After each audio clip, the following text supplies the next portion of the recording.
à tous et bienvenue sur cette nouvelle vidéo. Alors, c'est le confinement et c'est le télétravail, hein, donc on ne juge pas. Aujourd'hui justement, je suis en télétravail et donc je pense que pour nous occuper un petit peu et aussi dans le cadre de ma formation, mon employeur m'a demandé de faire plusieurs tests de personnalité en ligne, tout ça, bref. Et donc je vais en faire un avec vous aujourd'hui parce que je l'ai vu aussi un petit peu traîner sur les réseaux sociaux. Donc il peut porter deux noms et je crois pas qu'il y ait grande différence. Donc il y a le test MBTI et le test Enneagramme. En fait, vous répondez à des questions, vous êtes plutôt d'accord ou plutôt pas d'accord. Il y a un degré en fait d'acceptation des affirmations qui sont données. Et après, en fonction de ça, il vous classifie, enfin oui, ouais, un peu... Oui, on vous donne un type de personnalité qui vous serait propre. Et donc il y en aurait 16. Ils orientent un petit peu leur truc sur 4 axes. L'orientation de l'énergie, de la façon de collecter les informations, la prise de décision et la gestion de l'environnement. Donc moi je vais vous faire ça un peu dans le cadre de mon travail, même si peut-être parfois je vais pouvoir argumenter avec un avis que j'ai à la fois perso et à la fois professionnel, mais enfin voilà. À l'issue de ce test, effectivement, on vous dit vous êtes... tel type de personnalité. Alors je vous donne quelques exemples: innovateur, avocat, médiateur, consul, aventurier, commandant, bref, voilà. Donc il y a quand même un certain nombre de questions. Il y en a peut-être certaines qui vont pas être de l'ordre du très intéressant, donc je vais peut-être les passer. Mais en tout cas, je vous laisserai en barre d'infos le lien pour faire ce test. Et puis je vous laisse me donner votre résultat en commentaire. Et puis bah écoutez, on y va, je commence tout de suite. J'ai pris le test Enneagramme, donc c'est pas forcément ce que je vous ai dit avant. Je vous mettrai la différence entre les deux. Et test Enneagramme, il y a la réponse oui, non ou en partie. Et le test MBTI où là il y a un degré, voilà, d'acceptation de l'information. Mais je crois que les questions sont sensiblement les mêmes. Mais je vous mettrai quand même le lien des deux tests en barre d'infos. Alors, je suis plus sensible que la plupart des gens. Parfois, le monde me semble trop sévère. Non. Je veux gagner l'approbation de ceux qui sont au pouvoir, parfois même si je ne les aime pas vraiment. En partie. Le fait que je les apprécie joue pas pour moi sur le fait que j'aime que le travail que je fais soit quand même un peu reconnu. Voilà. Je m'abstiens souvent d'agir car j'ai peur d'être débordée. Non, pas du tout. Faut gérer son temps, s'organiser, c'est tout. Je prévois la prochaine aventure avant que celle en cours soit terminée.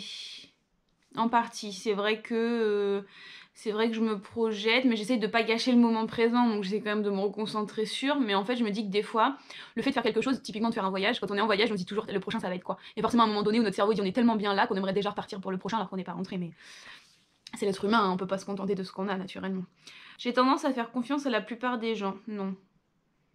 Ne faites confiance à personne. Ça vous évitera beaucoup de problèmes. J'aime prendre soin des gens et ça me fait du bien. Non. J'avoue que c'est pas quelque chose en moi. L'empathie, la compassion, tout ça, je le reconnais, je le sais. C'est pas quelque chose que j'ai en moi. C'est comme ça. Je pense que voilà, c'est propre à chacun et c'est vrai que ça, je le sais. J'essaie de travailler dessus, mais c'est pas facile. Je suis sceptique, méfiant et dubitatif. Oui. D'où le fait que je ne fais confiance à personne. Je suis mal à l'aise quand les gens veulent une réponse émotionnelle de moi. Bien sûr. Même si c'est souvent irrationnel, je m'inquiète parfois de ce que les gens peuvent dire de moi dans mon dos. Ah, don't give a fuck. Les relations personnelles sont de loin la chose la plus importante dans ma vie. Non. Il y en a qui vont me regarder, qui vont dire celle-là, bordel. C'est la vie. J'évite d'exprimer des émotions fortes. Bah oui, tu te doutes bien. Votre bonheur et vos sentiments sont votre responsabilité, pas la mienne. Exactement. Exactement. J'avoue que j'ai beaucoup de mal. C'est pas que j'ai du mal, c'est que ça me paraît très étonnant et tout. Les gens dont le bonheur dépend des autres en fait. Parce que je me dis, il y a que toi qui peut influer sur ta vie et sur tout ça. Et ça en devient même triste s'il y a quelqu'un extérieur que du coup tu peux pas maîtriser ou contrôler, qui pourrait avoir sur toi un effet, ou bien sûr qui participe à ton bonheur. Mais par contre, que tout passe par le bonheur des autres, je trouve ça même dangereux. Parce que je me dis, il y a quelqu'un qui te veut du mal et qui arrive à rentrer dans ton quotidien et dans ton affect et tout, bah, il peut te détruire, tu vois. Et ça, non. Non. Il m'est facile d'accepter les autres et eux semblent à l'aise avec moi parce que je ne les juge pas. Oui. En fait, je me dis, je juge personne, j'ai un avis, donc si on me le demande, je le donne. Par contre, ce n'est qu'un avis, donc dans le sens où, par contre, je peux très bien ne pas être d'accord avec ce que va faire un ami, et c'est pas pour autant que ce sera plus un ami, tu vois. C'est juste, bah écoute, c'est ta vie, c'est tes choix, tu vois, maintenant si tu veux mon avis, voilà, je te le donne. Je m'ennuie plus facilement que la plupart des gens, je suis toujours en quête de nouvelles expériences. Oui. Oui, faut toujours... Oui. J'ai des talents pour créer des réseaux de connaissances. Oui. Mais professionnels, hein. C'est au privé, j'ai mon réseau de connaissances et j'ai beaucoup de mal par contre à l'agrandir. Mais au niveau professionnel, oui, il n'y a pas de problème. Je suis assez discret et facile à vivre. En partie. Je suis très individualiste, oui. Faut pas se mentir. Oui, par contre, faut pas se mentir quand on fait ce genre de test. Hein. C'est genre pas... on répond pas à ça comme, tu vois, pour faire plaisir aux gens ou pour dire « je suis une bonne personne ». Non, non, faut être réaliste. Sinon, ça sert à rien, le faites pas. Je donne plus d'amour que la plupart des gens. Non. Non, plus d'amour que non. Généralement, personne n'aime subir l'intrusion de quelqu'un, mais moi, je déteste carrément ça. Ah oui. Ah oui, genre tu viens chez moi sans m'avoir prévenu, genre tu passes comme ça, ah je passais pour faire un coucou, bah rentre chez toi. J'ouvre pas la porte, moi Non, non, c'est pas comme ça que ça se passe. Tu préviens, tu poses une question, tout ça, voilà. Mes opinions sont assez fortes et peuvent parfois intimider les gens, oui. Oui, puis en plus je les donne, donc naturellement ça n'arrange pas. Je suis souvent contrariée quand je vois des gens qui font un travail négligé, oui. C'est vrai que j'ai eu la discussion il y a pas si longtemps que ça avec une amie.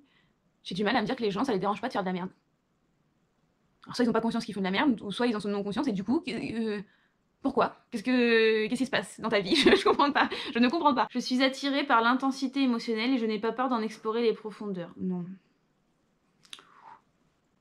Pas trop en profondeur dans les sentiments, Ouf. Restons en surface. Je vois la vie comme une lutte que j'ai l'intention de gagner. Oui, madame. J'apprécie un bon conflit pour apaiser les tensions, oui. Des fois, faut que ça sorte. N'hésitez pas, il faut y aller. Et c'est tout, ça passe, on passe à autre chose après, mais au moins c'est dit. Mettre l'accent sur les défauts des gens et sur les événements négatifs ne permet pas d'avoir des relations harmonieuses. Je préfère voir les aspects positifs de chacun et de la vie. Oui, exactement. Moi, je suis toujours en train de me dire, d'accord, ça c'était nul, ou ça c'était chiant, ou machin, mais est-ce qu'il y a quelque chose de positif dans la situation? Oui. Alors est-ce qu'on peut se concentrer là-dessus pour éviter d'y passer 15 ans sur le côté négatif et puis essayer de se dire on n'a qu'une vie, je sais pas, avançons, faisons quelque chose. J'accumule beaucoup de connaissances pour lutter contre mon manque de confiance en moi. J'accumule beaucoup de connaissances parce que j'aime apprendre et parce que j'aime avoir beaucoup d'informations. Pas pour le manque de confiance en moi, donc je vais mettre en partie. La plupart des gens ne savent pas que je suis vraiment sensible car j'ai tendance à cacher mes émotions, c'est vrai. C'est vrai. Mais des fois j'ai pleuré dans ma vie, je vous assure. Si ça arrive à tout le monde. Je parais généralement calme, voire serein, même quand je subis une énorme pression. Oui. Ah, ça revient un petit peu à toutes les autres questions qui parlaient de gérer ses émotions et de les montrer, effectivement. Du coup, quand à la fois c'est du côté émotionnel et tout, vraiment sentimental, et à la fois stress et mal-être et tout, je trouve que le fait d'être linéaire, bah, ça laisse ni transparaître l'un ni transparaître l'autre. Alors peut-être que c'est pas une bonne idée, mais c'est ma solution. On me reproche parfois de manquer de tact, mais je pense qu'il est important de dire la vérité. Je reviens exactement à ce que j'ai dit tout à l'heure. Ouais, alors ça c'est sûr, je suis persuadée que j'ai fait du mal à certaines personnes à travers mes paroles, parce que je dis les choses, mais en même temps je dis la vérité. Et j'ai eu la conversation plusieurs fois avec des amis, à dire si demain vous souhaitez qu'il y ait quelqu'un en face de vous qui vous dise oui tu as raison, même si ces personnes ne le pensent pas, et bah allez les voir, mais ce sera pas moi, et surtout ça s'appelle de l'hypocrisie en fait. On a le droit de pas avoir des avis, on a le droit de pas être d'accord sur certains sujets, on a le droit, il n'y a pas mort d'homme, on peut en discuter. Maintenant si tu viens me demander un conseil, attends-toi à ce que je te réponde, et donc si je te réponds et si je te donne mon avis, bah... je suis une pétasse. Ah la vache. Parfois je ne sais pas ce que je ressens jusqu'à ce que j'ai l'occasion d'y réfléchir, oui. Je ferai ce qu'il faut pour réussir. Oui. Je suis très sensible à l'effet que je fais sur les autres et j'essaye de contrôler l'image que je donne de moi. Oui. Quand j'arrive, la fête commence. Non, on n'en est pas là. Bien que je tienne à mes relations intimes, je me sens souvent plus en harmonie avec moi-même quand je suis seule. Oh oui. Aimez être en votre propre compagnie. Aimez les moments où vous êtes seule. Arrivez à vous apprécier vous toute seule et après vous apprécierez les autres. Si vous regardez RuPaul Drag Race, et ben vous savez, comme dit Ro, comment tu veux aimer quelqu'un d'autre si toi déjà tu t'aimes pas, tu vois. Et secrètement, je redoute une vie de carence sans belles choses. Oui, c'est vrai. C'est pas secrètement. Je suis apte à motiver les gens. Oui. That is la fin. Donc vous êtes très probablement un type 3. D'accord? Qu'est-ce qu'un type 3? Je peux cliquer là du coup. Un accomplisseur A. Concentré sur la présentation du succès pour atteindre la validation. Je vous dis pas de problème, hein, je veux bien être un 3, y a pas de souci. En plus c'est mon chiffre fétiche, donc pas de problème. Je suis un 3, un accomplisseur. Je vous laisse liker cette vidéo et je vous dis à bientôt. Salut! No one's listening. Fucking lonely.